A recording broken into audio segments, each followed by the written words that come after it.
정부가 부동산 시장을 완전히 뒤바꾸려 하고 있습니다.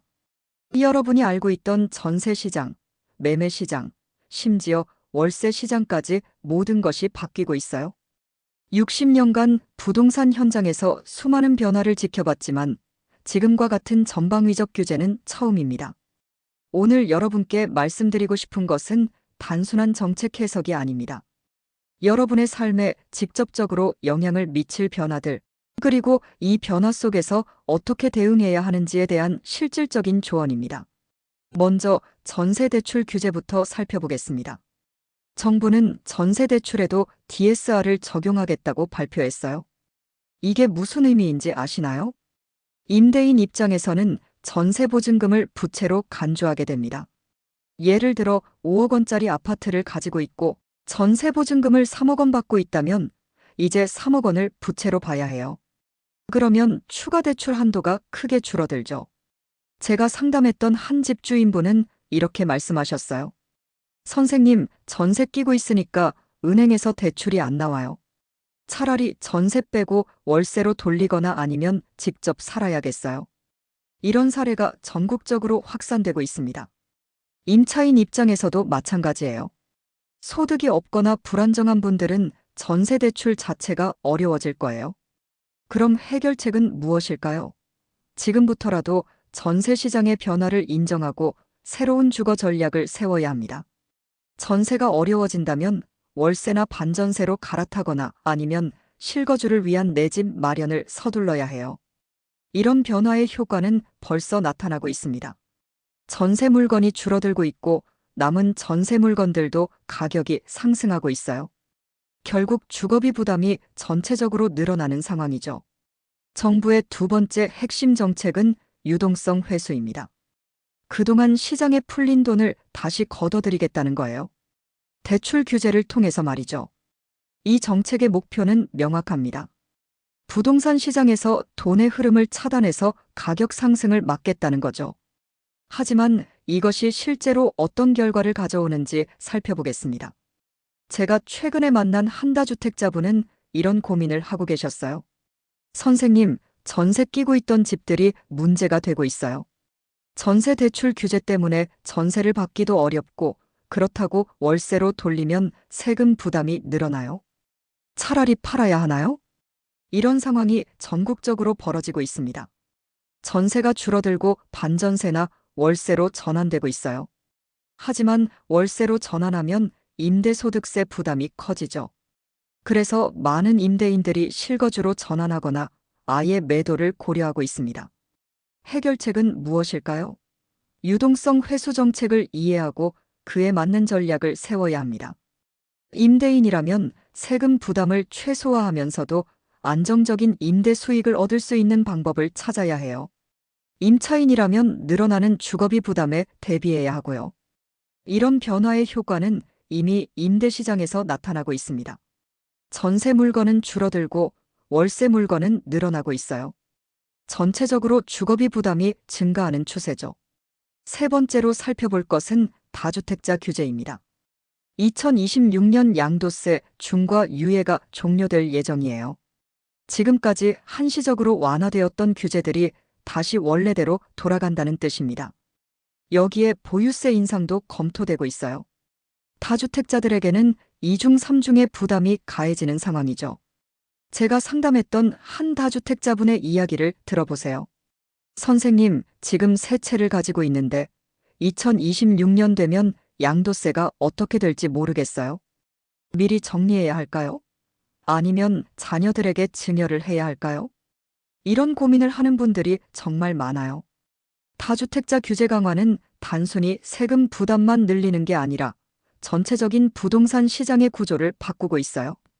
해결책은 명확합니다. 지금부터 체계적인 출구 전략을 세워야 해요. 증여를 할 것인지, 매도를 할 것인지, 아니면 보유를 계속할 것인지 결정해야 하죠. 각각의 선택에 따른 세금 부담과 수익성을 꼼꼼히 계산해 봐야 합니다. 이런 규제 강화의 효과는 매물 증가로 이어질 가능성이 높습니다. 다주택자들이 보유 부담을 견디지 못하고 매도에 나설 수 있어요.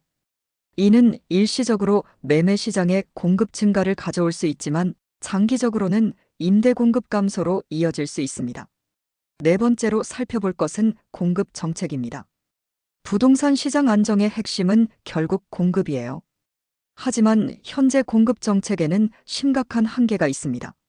서울의 경우 공급 확대가 구조적으로 어려워요. 재건축이나 재개발 사업은 계속 지연되고 있고 새로운 개발 부지는 찾기 어려운 상황이죠. 수도권 전체를 봐도 앞으로 입주 물량이 급감할 예정이에요. 제가 최근에 만난 한 건설업계 관계자는 이렇게 말했어요. 선생님, 지금 인허가 받기가 너무 어려워요. 규제가 너무 많아서 사업 자체가 힘들어요. 공급을 늘리라고 하면서 정작 공급을 막는 규제는 그대로 두고 있어요. 이런 모순된 상황이 계속되고 있습니다. 한편으로는 공급을 늘리겠다고 하면서 다른 한편으로는 공급을 제약하는 규제들이 여전히 존재해요. 정부도 이런 문제를 인식하고 지분적립형 주택 같은 공공공급을 재도입하려고 하고 있어요. 하지만 공공공급만으로는 한계가 있죠. 결국 민간 공급이 확대되어야 하는데 이를 위한 근본적인 제도 개선이 필요합니다. 해결책은 무엇일까요? 공급 부족 현실을 인정하고 장기적인 관점에서 접근해야 해요. 단기적으로는 기존 주택의 효율적 활용을 늘리고 장기적으로는 공급 확대를 위한 제도적 뒷받침이 필요합니다. 공급 부족의 효과는 이미 나타나고 있습니다. 좋은 입지의 새 아파트는 여전히 높은 가격을 유지하고 있어요. 공급이 부족하니까 가격 하락에는 한계가 있는 거죠. 다섯 번째로 살펴볼 것은 똘똘한 한 채 정책입니다. 1주택 실거주를 권장하는 이 정책이 오히려 시장 왜곡을 가져왔다는 지적이 많아요. 이 정책의 기본 취지는 좋았어요. 투기를 억제하고 실수요자를 보호하겠다는 것이죠. 하지만 실제로는 어떤 결과를 가져왔을까요? 제가 상담한 한 1주택자분은 이렇게 말씀하셨어요. 선생님, 저는 1주택자인데 왜 이렇게 규제가 많아요? 이사를 하려고 해도 양도세 때문에 어렵고 그렇다고 전세를 끼고 다른 집을 사려고 해도 대출이 안 나와요. 1주택자에게 혜택을 주겠다고 하면서도 실제로는 이들의 주거 이동성을 제약하는 모순이 발생한 거예요. 또한 다주택자들이 임대 공급을 담당하는 현실을 무시한 정책이었죠. 이런 정책의 결과로 임대 공급은 줄어들고 1주택자들의 주거 이동성도 떨어졌어요. 시장 전체의 효율성이 떨어진 거죠. 해결책은 무엇일까요? 정책의 근본적인 재검토가 필요합니다. 1주택자를 보호하면서도 시장의 효율성을 높이는 방향으로 가야 해요. 실수요 공급을 확대하면서도 다주택자들에게 적절한 출구 전략을 제공해야 합니다. 똘똘한 한 채 정책의 실패는 시장 참여자들의 혼란을 가중시켰어요. 명확한 방향성 없이 규제만 늘어나면서 모든 사람이 어려움을 겪고 있는 상황이죠. 이제 이런 복잡한 상황에서 여러분이 어떻게 대응해야 하는지 구체적으로 말씀드리겠습니다. 첫 번째, 전세 시장의 변화를 받아들이세요. 전세가 어려워진다면 월세나 반전세로 갈아타거나 아니면 내 집 마련을 서둘러야 해요. 5분만 투자해서 현재 전세 시장 상황을 점검해 보세요. 두 번째, 유동성 회수 정책에 대비하세요. 대출 규제가 강화되면 자금 조달이 어려워져요. 지금부터라도 자금 계획을 세우고 필요하다면 대출을 미리 받아두는 것도 방법입니다. 세 번째, 다주택자라면 출구 전략을 세우세요. 2026년 양도세 중과 유예 종료에 대비해야 해요. 증여할 것인지 매도할 것인지 보유할 것인지 결정하고 그에 맞는 준비를 하세요. 네 번째, 공급 부족 현실을 인정하세요. 좋은 입지의 주택은 여전히 희소성이 있어요. 무작정 가격 하락만 기다리지 말고 본인의 상황에 맞는 현실적인 선택을 하세요. 다섯 번째, 정책 변화에 민감하게 반응하세요. 부동산 정책은 계속 바뀌고 있어요. 정확한 정보를 바탕으로 신속하게 대응하는 것이 중요합니다. 앞으로 부동산 시장이 어떻게 변할지 전망해 보겠습니다. 단기적으로는 정부의 유동성 억제 정책으로 시장이 위축될 가능성이 높아요. 거래량이 줄어들고 가격 상승세도 둔화될 것 같아요. 하지만 이것이 근본적인 해결책은 아니에요. 중장기적으로는 공급 부족 문제가 다시 대두될 거예요. 수요는 계속 있는데 공급이 부족하면 결국 가격 상승 압력이 생기거든요. 정책적으로 공급을 늘리지 않으면 이 문제는 해결되지 않아요. 또한 인구 구조 변화도 고려해야 해요. 고령화가 진행되면서 주거 수요 패턴이 바뀔 거예요. 도심 접근성이 좋은 곳, 의료시설이 가까운 곳에 수요가 늘어날 것 같아요. 제가 60년간 부동산 현장에서 경험한 것을 바탕으로 말씀드리면 부동산 시장은 결국 수요와 공급의 법칙을 따라가요. 정책적으로 일시적인 변화는 있을 수 있지만 근본적인 수급 불균형이 해결되지 않으면 문제는 계속 반복됩니다. 따라서 여러분은 단기적인 정책 변화에만 휘둘리지 말고 장기적인 관점에서 부동산 전략을 세우시기 바랍니다. 이제 구체적으로 무엇을 해야 하는지 말씀드리겠습니다. 먼저 현재 상황을 정확히 파악하세요. 본인이 임대인인지 임차인인지 1주택자인지 다주택자인지에 따라 대응 방법이 달라져요. 5분만 투자해서 본인의 상황을 정리해 보세요. 임차인이라면 전세 시장의 변화에 대비해야 해요. 전세가 어려워지면 월세나 반전세로 갈아타거나 아니면 내 집 마련을 서둘러야 합니다. 지금도 늦지 않았어요.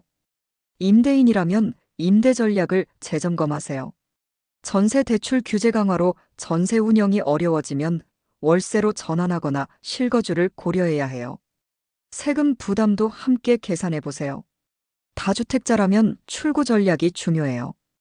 2026년 양도세 중과 유예 종료에 대비해서 미리 준비하세요. 증여를 할 것인지 매도를 할 것인지 결정하고 그에 맞는 절차를 진행하세요. 1주택자라면 주거 이동성을 높이는 방안을 고려하세요. 현재 정책 하에서도 합리적인 주거 이동이 가능한 방법들이 있어요. 무엇보다 정확한 정보를 바탕으로 판단하세요. 부동산 시장은 복잡하고 변화가 빨라요. 전문가의 도움을 받는 것도 좋은 방법입니다. 지금까지 대한민국 부동산 시장의 주요 이슈들을 살펴봤습니다. 전세 대출 규제, 유동성 회수 정책, 다주택자 규제, 공급 정책의 한계, 똘똘한 한 채 정책의 실패까지 다양한 문제들이 복합적으로 얽혀 있어요. 정부는 유동성 억제와 대출 규제로 시장을 잠시 멈추려 하고 있지만 근본적인 해결책은 공급 확대와 왜곡된 정책의 수정이에요. 이것이 이루어지지 않으면 문제는 계속 반복될 거예요. 여러분께서는 이런 정책 변화를 이해하고 본인의 상황에 맞는 대응 전략을 세우시기 바랍니다. 60년간 부동산 현장에서 경험한 것을 바탕으로 말씀드리면 위기는 곧 기회예요. 변화를 두려워하지 마시고 적극적으로 대응하세요. 아직 지켜볼 여지는 있지만 시간이 많지 않습니다. 지금부터라도 준비하세요. 5분만 투자해서 본인의 상황을 점검하고 필요하다면 전문가의 도움을 받으세요. 부동산 시장의 변화는 계속될 거예요. 이런 변화 속에서 살아남고 성공하려면 정확한 정보와 현명한 판단이 필요해요. 여러분의 성공적인 부동산 투자와 안정적인 주거 생활을 위해 계속해서 유용한 정보를 제공하겠습니다. 오늘 말씀드린 내용이 도움이 되셨다면 구독과 좋아요 부탁드려요. 여러분의 응원이 더 좋은 콘텐츠를 만드는 원동력이 됩니다. 다음에도 부동산 시장의 최신 동향과 실질적인 투자 전략을 가지고 찾아뵙겠습니다. 변화하는 부동산 시장, 함께 헤쳐나가요. 지금도 늦지 않았습니다.